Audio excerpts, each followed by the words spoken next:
Actor Napoleon அவர்கள் அவர் நடித்த படத்தை டிவியில் குழந்தைங்களோட அமெரிக்காவில் உட்காந்து பார்த்து ரசித்து என்ஜாய் பண்ணிட்டு இருக்காருங்க. அந்த வீடியோவை தான் நம்ம இப்போ பார்த்துட்டு இருக்கோம். எஸ், தமிழ் சினிமாவில் ரொம்ப ரொம்ப முக்கியமான நடிகர்களில் ஒருத்தர் தான் நம்ம நெப்போலியன் சார்.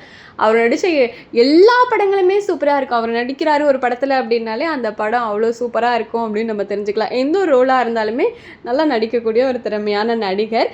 ஸோ அவர் சோஷியல் மீடியாலுமே ரொம்ப ஆக்டிவாக இருக்கக்கூடிய ஒரு பர்சன் தான். அவர் இப்போ என்ன பண்ணியிருக்காருன்னு பார்த்தீங்கன்னா, சோஃபாவில் குழந்தைங்களோடலாம் உட்காந்துட்டு இந்த 90s கிட்ஸ்க்கெல்லாம் நல்லா ஞாபகம் இருக்கும் அப்படின்னு சொல்லணும். அதாவது தென்காசி பட்டணம் அப்படின்ற ஒரு படம். அந்த படமும் சூப்பராக இருக்கும். அதில் இருக்க பாடல்களுமே ரொம்ப நல்லாயிருக்கும். சரத்குமார் சார், தேவயானி மேம், நெப்போலியன் சார்லாம் ரொம்ப சூப்பராக நடிச்சிருப்பாங்க. அந்த பாட்டுக்கு நெப்போலியன் சாரோட ஸ்டெப்ஸ் எல்லாம் 90s கிட்ஸ்னால மறக்கவே முடியாதுன்னு சொல்லணும். அவ்வளோ நல்லா இருக்கும்.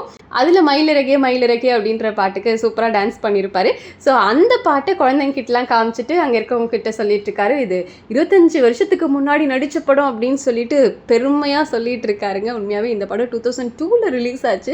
கிட்டத்தட்ட இவ்வளோ வருஷம் ஆயிடுச்சா அப்படின்ற மாதிரி நமக்கே ஆச்சரியமாக இருக்கும்போது ஆப்வியஸாக அவருக்கு இருக்காதா என்ன அப்படின்ற மாதிரி தான் இருக்குது. ஸோ நீங்கள் சொல்லுங்கள், தென்காசி பட்டணம் படம் பார்த்துருக்கீங்களா? உங்களுக்கு நெப்போலியன் சாரை பிடிக்குமா? அவர் நடித்த படங்களில் உங்களோட ஃபேவரட் எது அப்படிங்கிறதுல கமெண்ட்டில் சொல்லுங்கள்.